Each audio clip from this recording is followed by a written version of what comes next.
And I'm back. What I'm doing here today is I'm looking at the injection lines for my Case 580 CK tractor.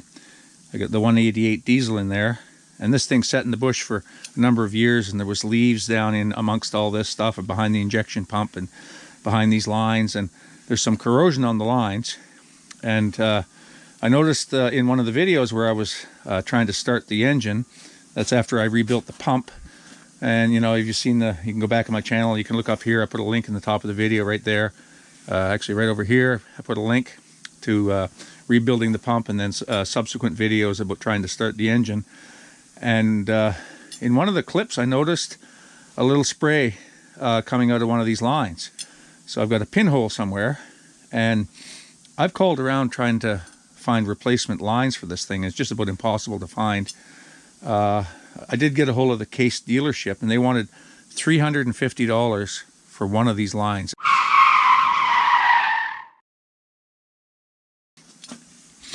Anyway, I'm just trying to locate the leak. So what I've done here today, I mean, I know I'm working with way less pressure, but I just got an air hose. I've got a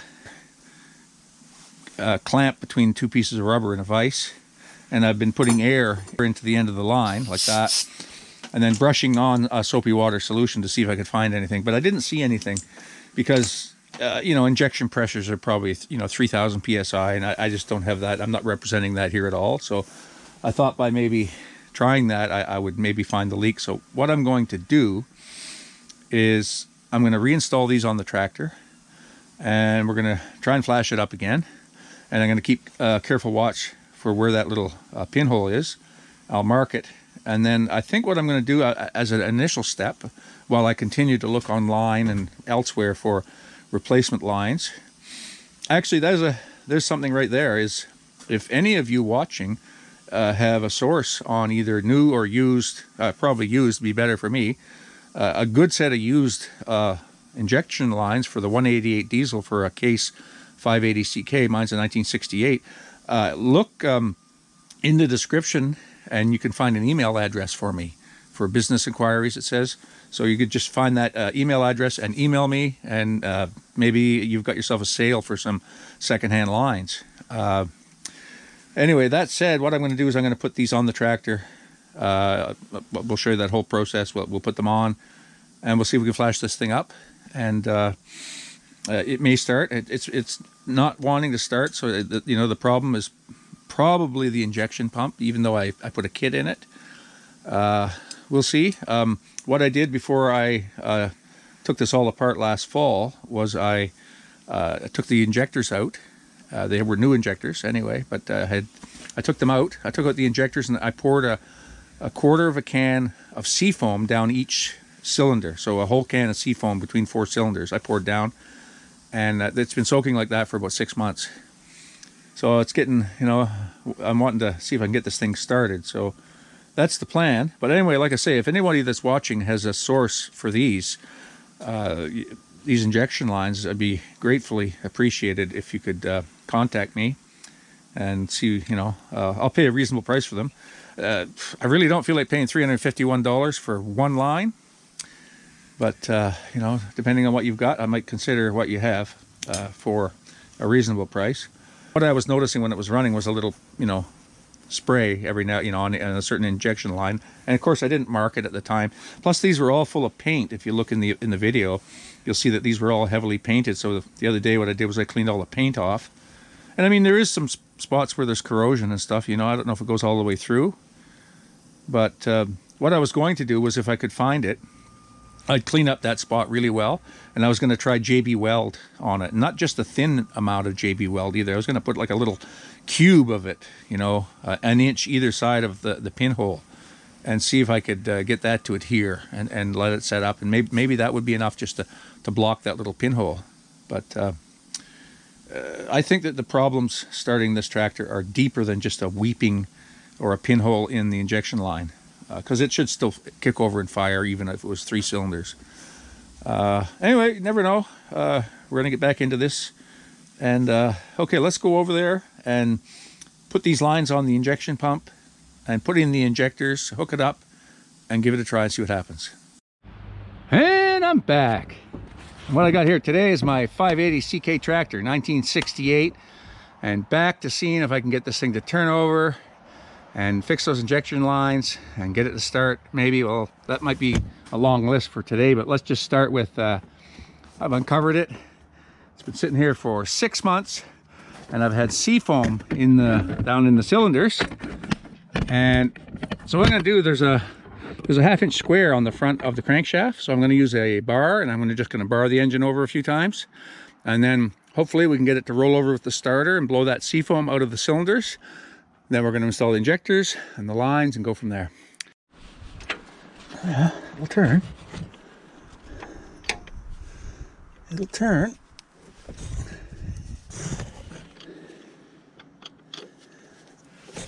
Oh yeah, it goes right around. There'll be no compression because the injectors are out. Rolling around pretty good.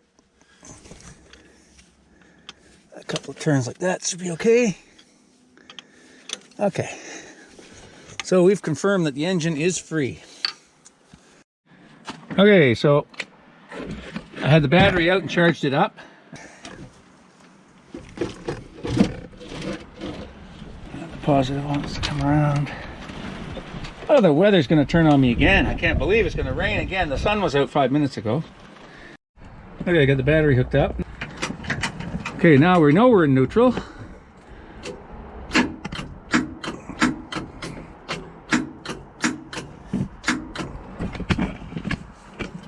Now that's just clicking over there, so I've got a problem with either the voltage of the battery or probably the starter somehow. So let me go take a look at the starter. Okay, so I got another battery here, so we are going to try it with a boost first. Because not sure what's with the starter. Okay. All right, let's see what happens here now.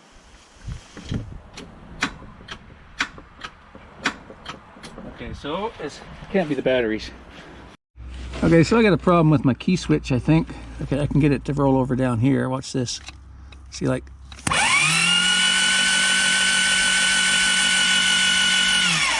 And that is actually the engine turning over because, you know, it doesn't sound right, but there's no compression. Like the injectors are completely out.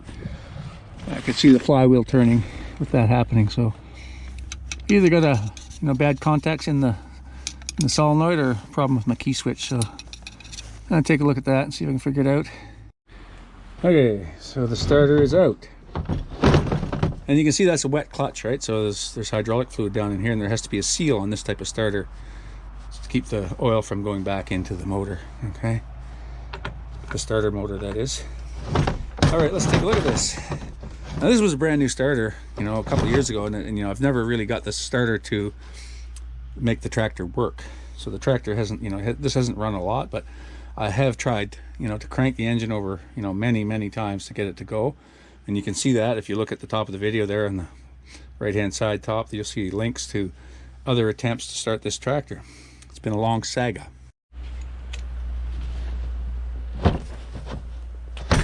Okay.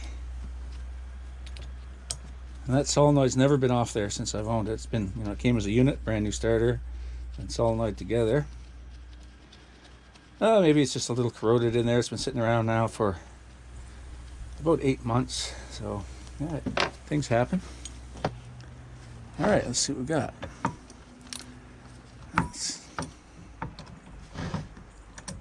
Okay.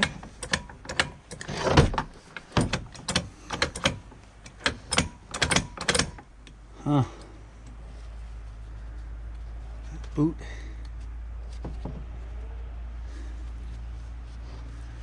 I'm not sure. Maybe this starter is not sealing the fluid from coming up into here. It's supposed to stop it back there. It looks like it's up in here, but maybe that's part of it. I don't know. Okay, it looks like it's good in there. Let's put this back on. Okay, so it looks like the solenoid was just stuck. So I got it freed up, put it back on there. Now I got a battery down here. Now I got safety glasses on. Don't try this unless you're confident in doing this, because there could be sparks and batteries can explode and all sorts of bad things can happen. So now don't Don't get involved in this if you don't know what you're doing. Okay, so what I've done is I've grounded a negative terminal on the battery to the body of the starter, and then this is the positive lug that's always hooked up when the starter's in the vehicle. This is always positive to the battery, and the only thing that your key switch does is your key switch energizes this terminal here, and what it does is it makes the solenoid move. It throws the solenoid, it brings it this way, and it throws that Bendix gear out and engages these teeth in the teeth of the flywheel to start the engine. Most of you know that anyway. So all we have to do is put positive here, so we don't have a key switch to get the positive from. So we're just going to borrow it from right beside it here. So we're going to just borrow it from the positive here. And as you can see, when you do that,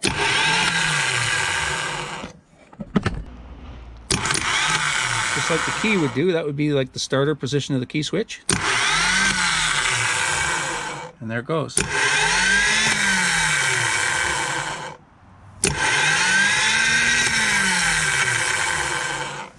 Okay, let's put that back in and see if we can get it to work. That should work. Yeah, there's still snow on the ground here from this last dump we had. And not too bad out though. I'm not overdressed for the occasion. All right, so the starter goes right in there, in that hole. Okay, so I got the starter back in, all hooked up. Okay, in neutral. Let's see what it does. Very good. It's turning the engine now. Okay, now that we know it's turning over, I wanted to watch these holes and see if any fluid was going to come out of there. Any seafoam, but it looks like the seafoam's probably gone past the piston rings. You know, it was a 1 can of seafoam liquid, you know, so it's I divided it 6-8 months ago between all 4 cylinders. And before I put the injectors in, I want to make sure there's no liquid left down there. So we'll crank it over a couple times.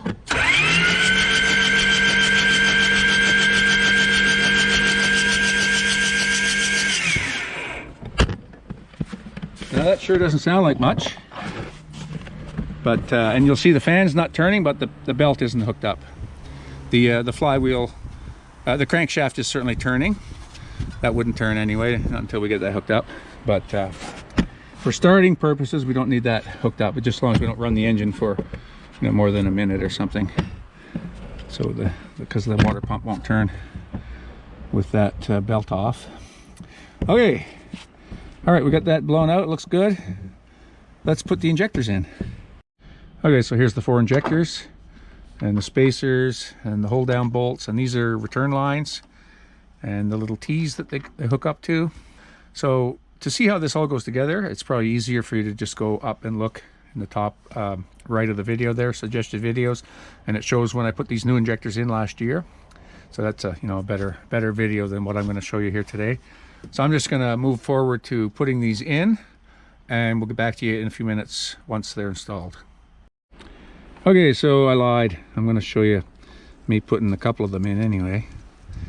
All right, so there's no particular order. They're all identical. It's just a matter of these shims that hold the retaining plate down, and they go just like that. Okay, so all I thought to do was just lubricate it a little bit to put it in. I'm going to try that one right there. Of course, I don't want too much liquid to go down in the cylinder. All right, and there's a little seal right here. You see that? All right, and that one goes down in.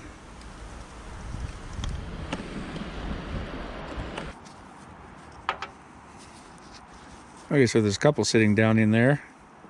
Those are just sitting in loose. Put that one in. And give that a little push. That. And we got to make sure we get our little spacer right here between the bolt, between that plate around the bolt here, like that. Okay, so we got that little spacer under there on the bolt. And Push that down, see if we can get a thread started. On top. Not enough to hurt anything, just enough to persuade it down in the hole. And there, we got the thread started on that. That's good. Okay. Those two pieces. This one's got to go around like that. Uh-oh. Not like that. This one has to go like that. Okay. And the spacer has to go underneath. Like so. Okay. Now I've just been giving them a little tap. Just a little bit of persuasion just to go down. Nothing hard, just, you know, really easy. Just a little bit. The purists are going to say, don't hit on it. But I didn't hit on it. I'm just tapping it ever so gently. There's probably, you know, the holes could probably be reamed out. You know, I think there's a reamer for that. You know, truth be told, but I don't have one. And I don't think that's going to hurt anything. I've had them in and out twice now by that method, and no damage. I'm not marring the top of it in any way. Okay, so what I'm going to do before I tighten these down is I'm going to connect my injector lines, because that gives me a little bit of flexibility in just where that sits and just where each of them sits to get the injector lines hooked up. Okay, so here's those injection lines that I cleaned up the other day. And you'll remember what we're doing here. We're just going to put them in, and we're going to crank the engine over, get fuel running through them, and see if we can pinpoint. There was one of them that was spraying a bit of fuel at one point, and I lost track of where it is. So we're going to put them on, and we're going to mark that spray whenever it appears, and then we're going to take the line off and fix it. Okay, that's number 4 injector line sitting in there, and you see the benefit of leaving this loose. I can move this to hook these threads up before I crank that down. And we don't have the bolt in here yet, or the seals either side of the line, but we're going to sit them all in place first. Okay, there's number 3. Sitting like that. Okay, so here's the 4 lines in loose. I think that's right. Okay, so now we're going to hook the bolts onto the injection pump first. Okay, so these banjo bolts for the injector line, there's 2 little steel washers. One has to go on either side of the line. Some of them are really hard to get, you know, underneath it's with the pump installed, they're hard to get to. So, you know, it took me about 10 minutes to get 2 of them in. 2 lines, that is. So now I'm going to go underneath and do the fun ones, the 2 bottom ones. But that's important that you make sure that these lines have a washer on either side of it. Okay, we got those lines in, all tightened down. Now I'm putting the return line in, and that's that system of little T's. See, there's a T there, and these little lines with rubber gaskets in them, you know, behind it, they just go in there and tighten up. So, and there's another T there that just goes down on there like that. That little T just goes on here, and that screws onto it. Leave it loose for now, and then take one of these lines, make sure the nuts are free because they've been sitting around for a while. These should be renewed at some point. They're okay for now. I'll just go like that. Just kind of twist them in to place like that. Okay. Okay. Same thing again. That one like that. And then twist that into place. There we go. And then get those lined up. Okay.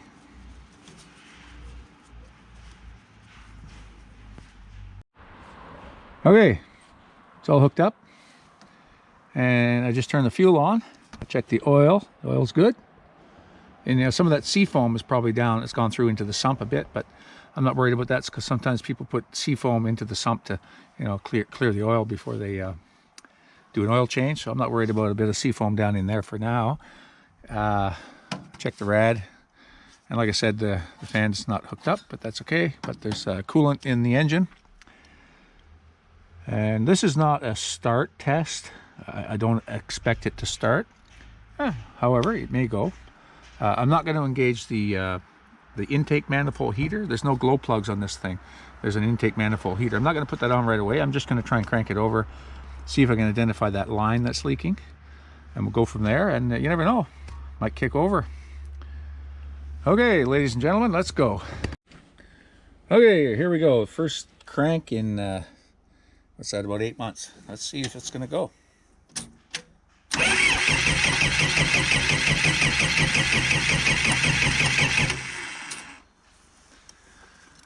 All right, let's see if any of that fuel came through.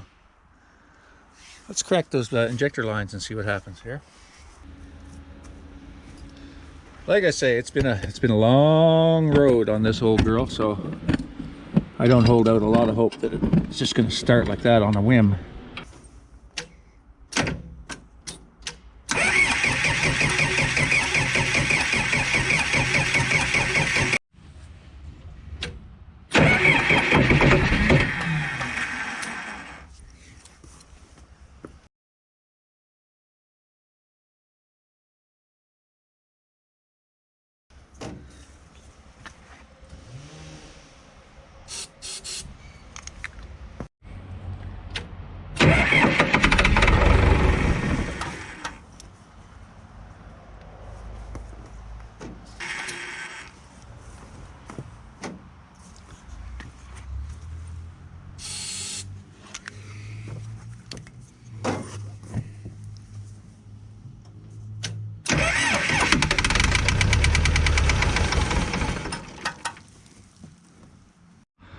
Okay, that was with a sniff of ether.